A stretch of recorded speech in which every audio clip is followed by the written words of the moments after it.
Patricia Worby Alchemy Therapies here, and my emotional audit and Rebel Health Radio and all the other things I do.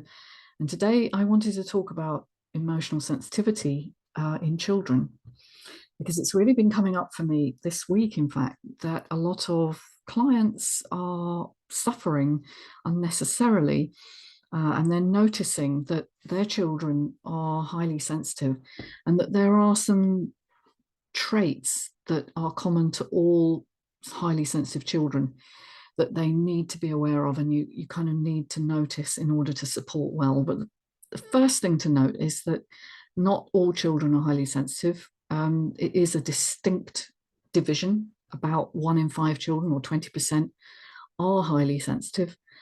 And as a former highly sensitive child myself, I wanted just to go over what they are. Here are a few that I've spotted. All right, noticing subtle details. Somebody's wearing something new, they get upset if you change your hair, or you change the kitchen and things are not in the order they should be. They are very affected by other people's moods. So if somebody's grumpy or angry, they'll feel it's their fault automatically without questioning that. And they can't really metabolize their emotions very well. They find it very difficult to get through the state of upset, whatever it is. And particularly if it's like anger or worry, they'll obsess about things, go over and over, ruminate on them. Complaining when things are ill-fitting, scratchy, you've got a stone in your shoe, you can't cope with that, or something just feels off on your body. You won't be able to just ignore that as a sensitive child. And so as a parent, you might need to be aware that this isn't the child making a fuss. It's actually neurologically wired in their system that this makes anxiety in their system. They feel stressed and fatigued in busy, loud, noisy, clashing environments. Supermarkets, perfume counters. Oh my goodness, the amount of years I've spent having to avoid going past the perfume counter as an adult as well. Petrol smells, paint, anything that's sort of overwhelming, and particularly, as I said, bright lights. So situations like that will absolutely send your child into a meltdown.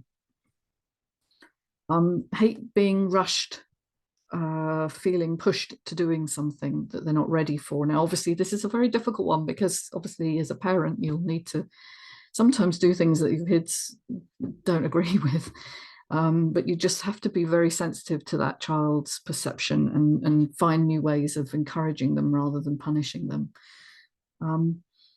They respond better to gentle correction, in fact, than they do to punishment or harsh discipline. So harsh discipline, being sent to the naughty corner or given isolation, doesn't work for highly sensitive children.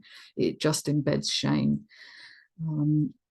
Other things you might notice: they make insightful comments. They seem wise for their age. I can think about my own childhood. I always seem more grown up than other kids. Somehow I take things more seriously.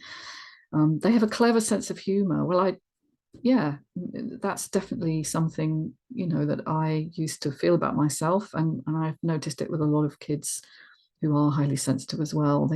Because they're highly attuned to situations. They can read people really well. Okay, so they know when other people are upset without being told, and they can read it quite surprisingly accurately, because they're picking up body signals as well as what is said or not said. Fussy eating, refusing to eat certain foods. For years, I wouldn't eat baked beans, anything resembling porridge, because of the texture, because to me, it just felt wrong. And being forced to eat those foods, not by my parents, but at school, being forced to eat fatty meat, for instance, which was a massive trauma for me. And might sound ridiculous to some of you listening, but these are real effects in sensitive children. Startling suddenly, so sudden noises will make them react in ways that you would think is a bit over the top for the situation. Now, There are other symptoms and signs which are more physiological, like having gut issues, sort of things that the doctor can't find anything wrong, but the gut is always dysregulated. Having bedwetting episodes or being unable to control your bladder as a very small child, which sometimes continues on into even teenage years. But it's basically your autonomic nervous system that's not working well.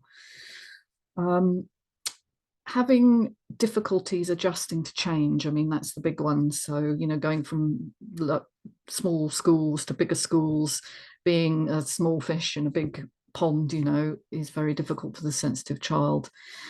And negotiating relationships as well can be difficult on that score, but it will show up in their bodies. And you may have one sensitive child, but your other child or children are not sensitive. And so it can be very difficult to know how to deal with this without making an exception for the child.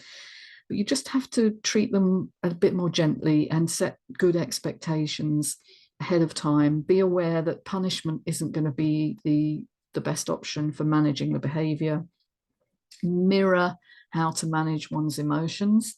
So learning to say sorry if maybe you've overstepped the mark, learning to make sense of what the child is feeling, and advocate for them, particularly in schools, which are not the most sensitive environments. They are noisy, they are loud, they are competitive. So getting the teachers aware that your child is highly sensitive and it's not a made up thing. This is a real neurological difference in that child. And ask them, get curious about their world. That's really, when I'm working with adults who are highly sensitive, I always find out from them what's going on for them, how they're interpreting things, because meaning is everything. And so we learn a lot from highly sensitive children, but we need to treat them differently so that we consider them kind of orchid children. I've done a session on that as well, which I'll link in the description below, but that some children just need a lot more hot housing, if you like. They need a lot more delicate treatment.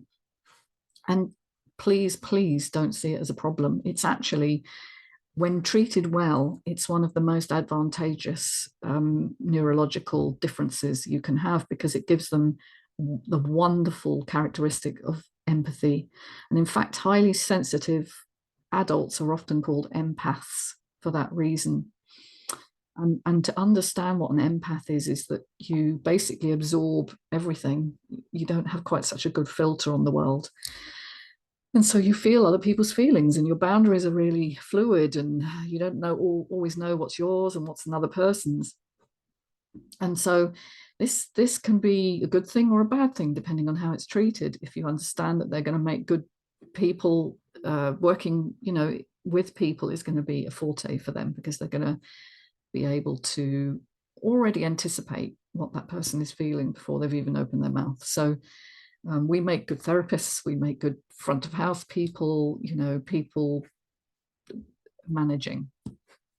So see it as also a very creative thing. I mean, it enables you to have fantastic imagination. So these children will be fabulous at creating stories, at making things. I know when I was a kid, my creativity knew no bounds. I would be making things all the time. Whether it was woodworking or drawing or dressmaking, I was always in the act of creation. And yeah, it's a beautiful thing. And highly sensitive people actually become the artists, the creatives in society. So it's well worth supporting and understanding that it's not a limitation, and it may have a lot of crossover actually with autism spectrum disorders, like Asperger's. So there is a great diversity of neurological responsiveness in human beings. We just need to know what to look out for and support that in the best way we can. So hope that's been helpful, and I'll link in a few articles, and also the books by Elaine Aron. The Highly Sensitive Child is one I would recommend, and perhaps looking up the work of Judith Orloff, who's written a lot about empaths, and that's more about adults and how they need to honor that in their adult lives. So thank you for listening. Take care of yourselves and subscribe. See you soon. Bye-bye.